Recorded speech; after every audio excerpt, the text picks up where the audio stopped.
project, folks, has taken a lot longer than I anticipated, than I wanted. And we're 14 months in. Started this January 2025. Here we are, February 2026. And I'm finally at the point where I can put some paint on it. And it just seemed everywhere I turned, every time I looked at this tractor, I had more to clean. And that's 55 years, 1971 model, 55 years of dirt, grease, grime, you name it. And now we're still not perfectly clean, but it hasn't been this clean since it was 2 years old. So every time I walk in here and look at this tractor, I find a little bit more grease. Namely, down here in the steering bolster, I find a little bit more grime. I find a little bit more whatever. I am done scraping. I am done washing. I am done cleaning. This tractor is as clean as it was when it was a year old. It's a 55-year-old tractor. You'd be surprised how much you can clean and just drive yourself batty making this thing ready to paint. But we got our lines wrapped off, steering wheel wrapped off. We've got everything getting staged. We just got to get these two out of here, right? And then we're going to start painting. We're at that point where we can lay some primer down. We get the primer on the blue today, and then we get the blue on this afternoon, this evening. We're going to get that far. Tomorrow, we're going to prime all the white stuff. We're going to paint the white stuff. And then we're going to worry about the 3 or 4 pieces that get painted gloss black. So Monday, Tuesday, we'll have everything painted. If everything goes well. We're as clean as we're going to get.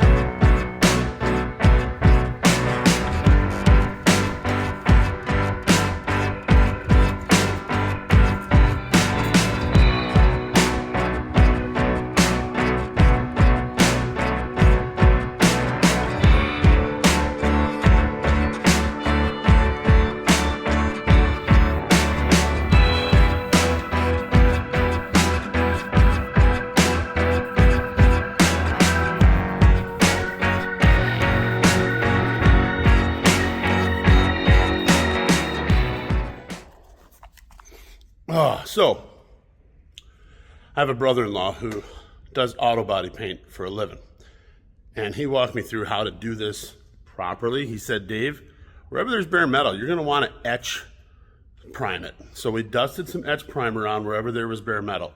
So as we look around the room, we had a lot of stuff sanded down, right? That way. I got to get my hands right. Back there, the panels over here, all that fun stuff, and then the chassis.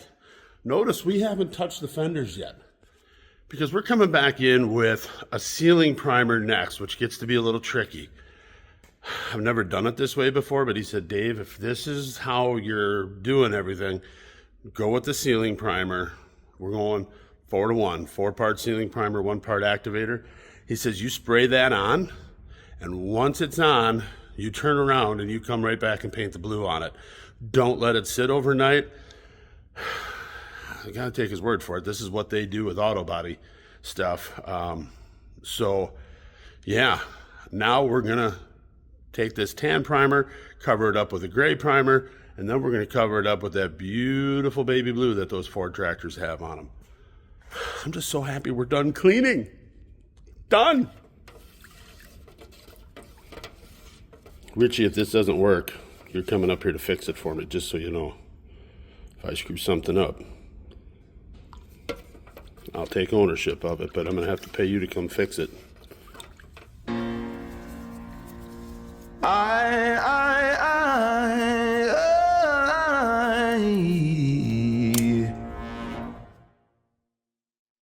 Put my money where my mouth is and laid my cards.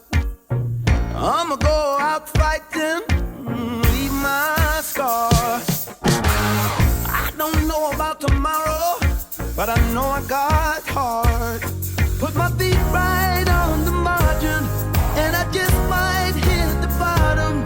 Throw my hands out on the breeze and let it be.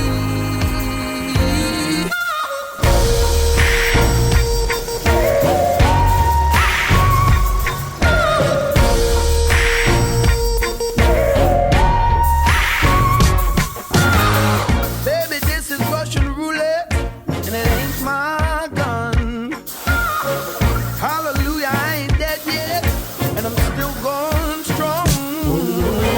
I don't know about tomorrow, but the battle ain't done. They say losers are forgotten, and I just might hit the bottom. But we all gotta take the leap and let it be. Yeah, let it be.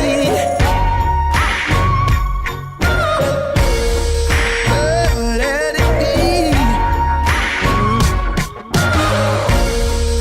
Just let it be. So this is where we talk about the priming steps that we used on this project. This is the etch primer that I've used on a lot of other products. Typically, you only use this on bare metal to help adhere. You 4 parts of the primer to 1 part of the reducer. That worked really good. Worked great in all our other projects. But then we came on with this sealing primer. Now this stuff does not go very far. 1 gallon doesn't cover what you think it would.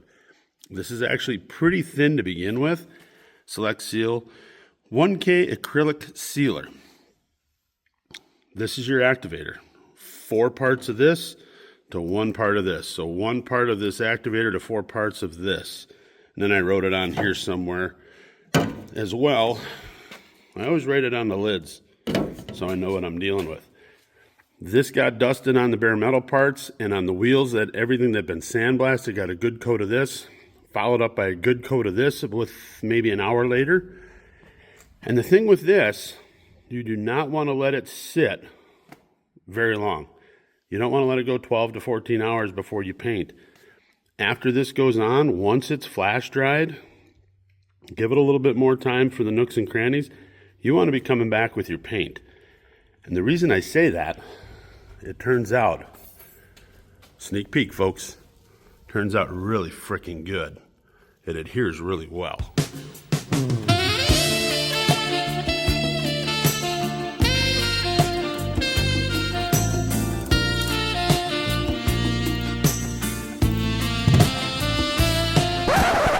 Mix 811. So the first line is the paint. We take it up to that second line. I'm going to go a little bit further because I had a little bit too much in there.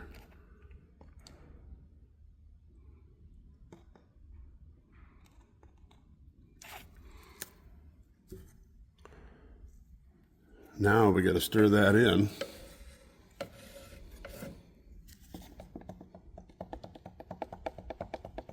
Each one of them, and let it sit about 15 minutes. Let that all, they call it sweating in. So I do 3 pots at a crack. So that way, once I get painting, I can stay painting.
saying we did that.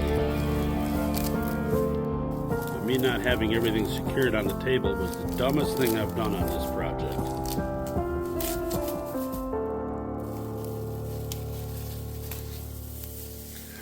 I see so many people with these 8000s and they do a beautiful job of restoring it.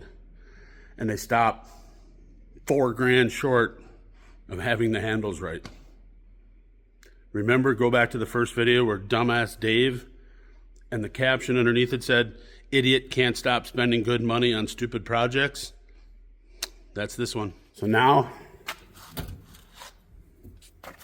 I'm gonna take a look at all this stuff. I went a little bit overboard on this project, or so I've been told.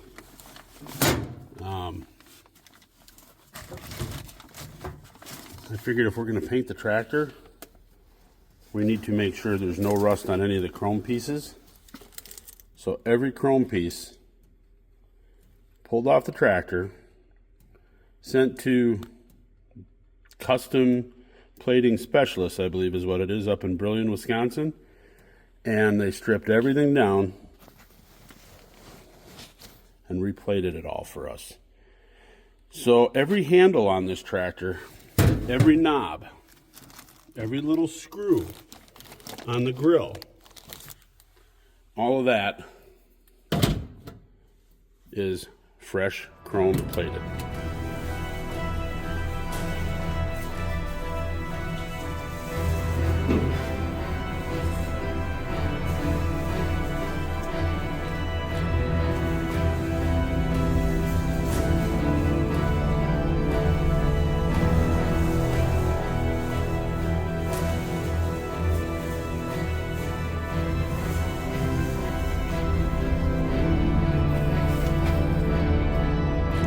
That's pretty.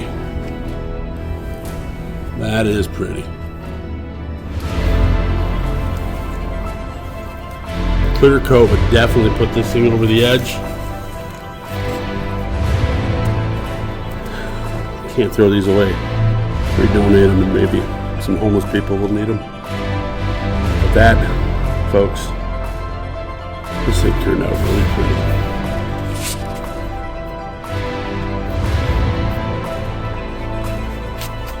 Pull the condom off the fleet PTO.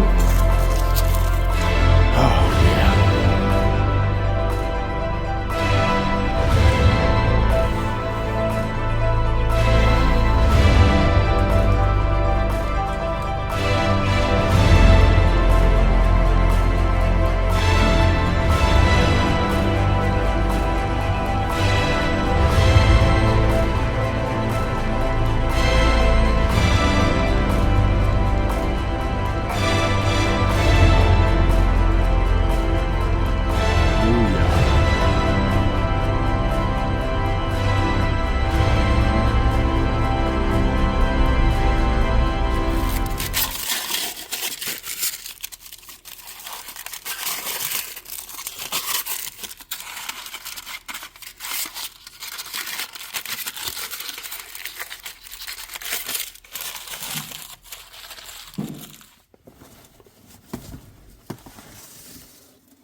Everything chrome plated.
This story can only be told properly in front of a bell housing, right? So Saturday we had all the decals on, the hood, side shields. I knew we had to put a starter on this yet, and I have a light switch that's coming tomorrow to Waupun Equipment. Starter showed up today, and yeah, we had this thing ready to go. Just needed to start it, drive it out front over there, and that door behind us. We actually did drive it out today, but we had to drive it out there and wash it off good so that Scotty Pameter could come and do a paint correction on it and do a ceramic coat on it. And we'd have it all ready to put the new starter on, which goes right here, but it comes in from the other side. And yeah, the tractor wouldn't go in gear, which is why I'm sitting in between where the flywheel is supposed to go and where the flywheel is supposed to stick into. I kind of want to cry talking about it. I really do. And so we had to go to a wedding. I messaged my dad. I go, Dad, I think the clutch is seized up. It was.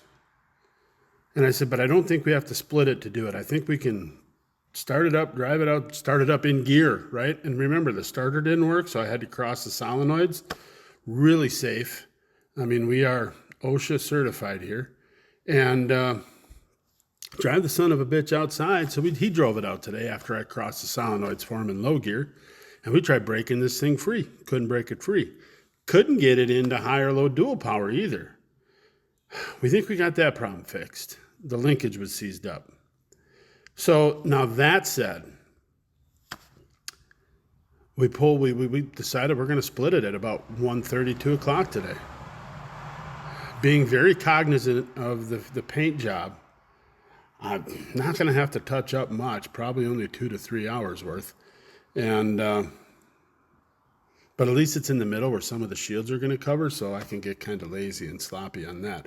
But while I had it apart, I was able to finally clean the backside of the engine, the head, new frost plugs while we were at it. And yeah, we pulled it apart. The clutch was seized to the flywheel. So wire wheeled all that off. While you got it apart, you put the new frost plug in there, and now I'm in the process of rolling it back together.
Shiny these are.